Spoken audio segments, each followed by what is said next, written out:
नमस्कार, golden food recipes and ब्लॉग्समध्ये आज आपण बनवतोय सोयाबीन बटाटा पुलाव। तर त्याच्यासाठी आपण इथे बासमती तांदूळ घेतलाय आणि 1 पाव सोयाबीन घेतलंय। सोयाबीन छोटं असतं ते घेतलंय। त्याला चांगलं धुवून भिजत घालून ठेवलेलं आहे। 20-25 मिनिट अगोदर भिजत घालून ठेवलेलं। नंतर मी तयारी करते। तर 2-3 हिरव्या मिरच्या, भरपूर लसूण, आलं मी वाटून घेतलंय। कुकरमध्येच हा पुलाव करणार आहोत, तर त्याच्यामध्ये मी 2.5 पळी तेल घालून घेतलंय। आता इथे 2 कांदे पातळ पातळ मी कापून घेते। तेल गरम होतंय तोपर्यंत। आजकाल पावसाळ्यामध्ये कांद्यांना थोडंसं सालीच्या खाली काळं झालेलं असतं, तर कांदे चांगले धुवून घ्यायचे, पुसून घ्यायचे, मग कापायचे। आता तेल गरम झाल्यानंतर मी जिरं घातलंय आणि 3 हिरव्या मिरच्या, आलं लसूण जे वाटून घेतलं ते घालून घेतलंय। गॅस आपण बारीकच ठेवलाय। ते परतलं की त्याच्यामध्ये मी जो कांदा पण बारीक कापून घेतला तो घातलाय, जरासा मिक्स करून घेतला। लगेच त्याच्यावरती मी मसाले घातलेत। हळद, लाल मिरची पावडर आणि धना पावडर घातली। लाल मिरची पावडर थोडीच घातली कारण आपण याच्यामध्ये 3 हिरव्या मिरच्या वाटणामध्ये वाटून घेतल्यात। त्याच्यामध्ये मी 1 टोमॅटो देखील बारीक कापून घातलाय। मीठ घातले, टोमॅटो घातला तो शिजण्यासाठी आणि त्याला चांगलं मिक्स करून नंतर 1 छोटी वाटी दही मी घातलंय। दही ताजं आहे, आंबट नाही, आणि त्याला चांगलं फेटून घातलंय।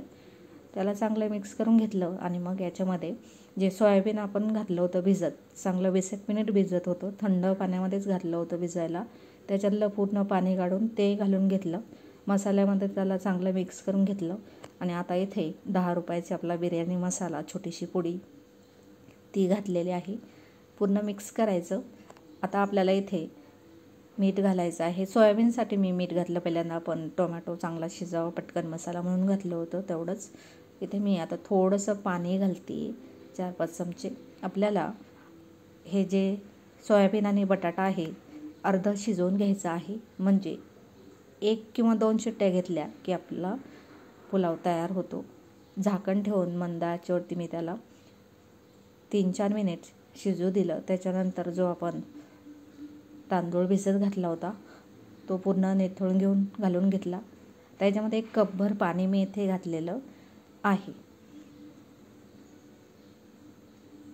जे भाज्या होत्या आपल्या सोयाबीन आणि बटाटा आणि जे मसाले, तर त्याला देखील पाणी सुटलेलं होतं। तर इथे 1 कपभर पाणी मी घातलं आणि आता मी शिट्टी घेणार आहे। मोठा गॅस केला।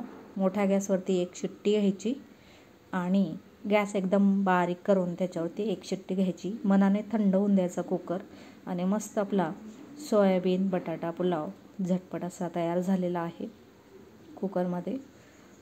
कुकरला थंड होऊ द्यायचं, तोपर्यंत त्याला खोलायचं नाही।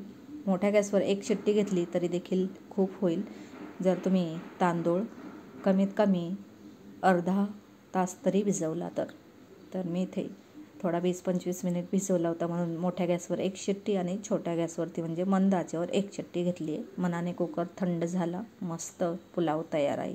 थँक्यू।